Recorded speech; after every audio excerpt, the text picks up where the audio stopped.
Hello friends, welcome to my channel Babli classes. आरसीओआर maths book series में ये class 10th का मैथ्स बुक चल रहा है, जिसमें हम आज polynomial zero of the polynomial कैसे निकालेंगे अगर हमारा डिग्री 3 है। तो लास्ट वीडियो में आप देखोगे कि डिग्री 2 रहता है तो जीरो ऑफ द पॉलिनोमियल कैसे निकालते हैं। यहाँ पे डिग्री 3 है।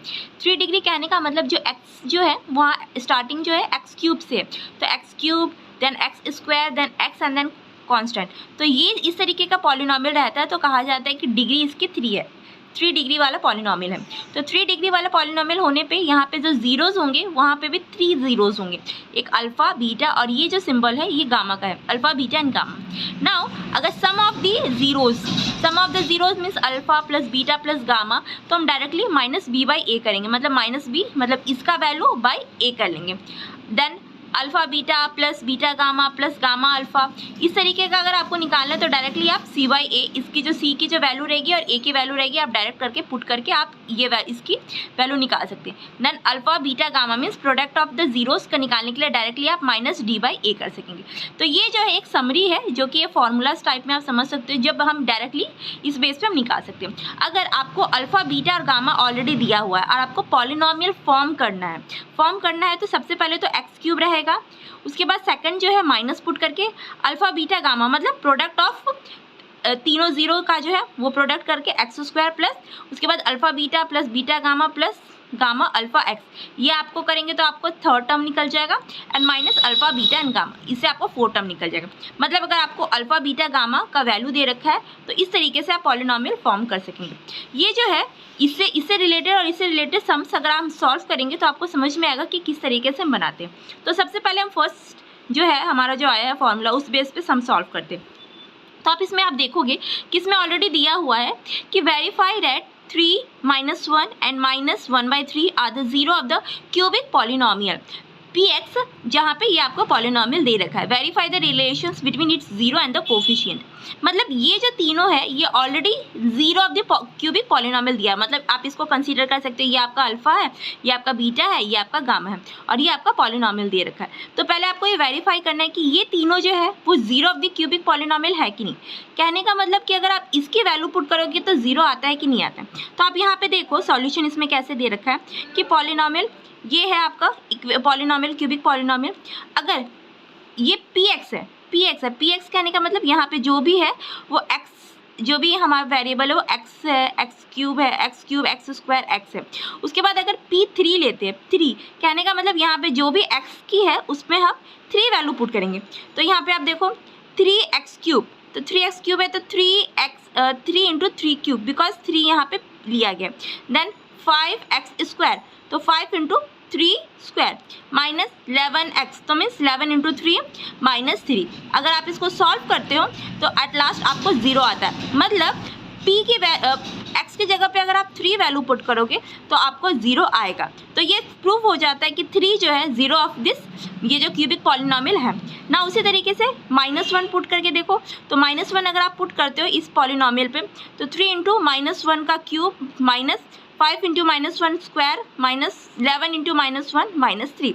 मतलब यहाँ पे जो भी x है वहाँ पे आपको -1 पुट करना है। अगर आप ये डालते हो तो अगर आपको जीरो आ गया मतलब ये जो -1 जो है वो zero of the cubic polynomial है। जीरो कहने का मतलब कि अगर आप उसकी वैल्यू पुट करते हो तो आपको जीरो आएगा। उसी तरीके से p -1/3 आप डालोगे तो x की जगह पे आप जो भी डालते हो तो इसका वैल्यू भी आपको जीरो आता है। कहने का सेंस हो जाता है कि सारा में ही मतलब 3 -1 और -1/3 तीनों ही केस में आपको जीरो आया। तो हम ये कह सकते हैं कि 3 -1 and -1/3 are the zero of this given polynomial, जो भी पॉलिनोमियल इसका गिवन है। तो ये तो हमारा वेरीफाई हो गया। उसके बाद कह रहा है relationship between it zero and the coefficient और इसके बीच में रिलेशनशिप निकाल। तो इसमें हमने क्या कंसीडर किया कि आप इसमें देखो कि ए को अल्फा 3 माना है, बीटा -1 माना गया है और गामा 1/3 माना गया है। ओके, देन आफ्टर दैट इस पे कहने का सेंस क्या रहता है, इसको -1/3, यहाँ पे माइनस छूटा हुआ है, -1/3 आएगा। ओके, उसके बाद आप ये देखो कि alpha plus beta plus gamma, क्या फॉर्मूला था हमारा, alpha plus beta plus gamma होता है -b/a। तो यहाँ पे आप देखो -b क्या है, -b हमारा -5 है और a क्या है 3 है, तो -5/3 आना चाहिए। तो आप यहाँ पे अगर आप इसको सॉल्व करते हो तो आपको 5/3 आया। तो आप सोचोगे कि ये तो 5/3 क्यों आया, क्योंकि यहाँ पे -5 है और यहाँ पे क्या है, यहाँ पे आप देख सकते हो -b। तो मतलब अगर ऑलरेडी b टर्म जो है हमारा माइनस में है तो इसका माइनस और माइनस माइनस बन के क्या हो जाएगा, प्लस हो जाएगा, जिस कारण से हमें 5/3 आया। अगर आप इसको सॉल्व भी करते तो भी 5/3 आंसर आएगा, या डायरेक्ट आप फॉर्मूला के बेस पे डालोगे तो कोफिशिएंट के बेस पे, कि coefficient of x² and coefficient of x³ के बेस पे भी आपको 5/3 ही आएगा। Now alpha beta plus beta gamma plus gamma alpha का क्या है, इसका फॉर्मूला आप देख सकते हो। अल्फा बीटा का क्या है, c/, है c/, में मतलब थर्ड बाई कोफिशिएंट ऑफ ये third term and the first term.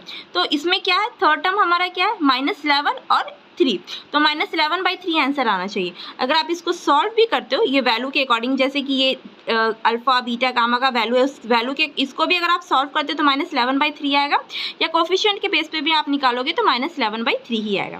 Then alpha beta gamma का यहाँ पे हमने क्या फॉर्मूला देखा था, अल्फा बीटा गामा का फॉर्मूला था -d/a था। तो अगर d/a, तो d हमारा क्या है, -d/a है, तो ये जो हमारा जो d वाला टर्म है वो ऑलरेडी माइनस में है, तो माइनस माइनस करके क्या हो जाएगा, 3 प्लस हो जाएगा, तो 3/3 मीन्स 1। अगर आप इसको अल्फा बीटा गामा को अगर आप सॉल्व भी करते हो तो भी आपको जो, अगर आप वैल्यू पुट करके करते हो, ये जो वैल्यू दिया हुआ है उस बेस पे करते हो तो भी आपको 1 आएगा, और ये जो कोफिशिएंट और कांस्टेंट के टर्म पे निकालोगे तो भी आपको 1 आएगा। तो डायरेक्टली इस फॉर्मूला के बेस पे, ये जो फॉर्मूला के बेस पे आप वेरीफाई कर सकते हो relationship between its zero and the coefficient. तो इसमें आपको समझ में आ गया कि ये सारा कैसे हम जीरो ऑफ द पॉलिनोमियल निकालते हैं, क्यूबिक पॉलिनोमियल, और कैसे हम इसका जो है जो कोफिशिएंट्स किस तरीके से निकालते हैं। आशा करते हो ये वीडियो समझ में आया होगा। ये थोड़ा सा लॉन्ग सम है, बड़ा सम है, पर अगर आपको ये वाला सम जो समरी है ये अगर आपको समझ में आ जाएगा तो इस अकॉर्डिंग आप इसको आसानी से सॉल्व कर सकते हैं। सो मिलते हैं अपने नेक्स्ट वीडियो में। नेक्स्ट वीडियो में भी मैं इससे रिलेटेड जो भी है क्यूबिक पॉलिनोमियल से रिलेटेड और भी सम सॉल्व करूँगी। अगर आपको ये वीडियो पसंद आए तो लाइक करिएगा, और न्यू वीडियो की नोटिफिकेशन पाने के लिए आप चैनल को सब्सक्राइब कर सकते हैं। होपफुली ये जो भी आपको कॉन्सेप्ट समझाती हूँ सो आपको आसानी से समझ में आए, और इससे रिलेटेड जो भी एक्सरसाइज सम्स है उसको आप आसानी से सॉल्व कर सकें। So have a good day.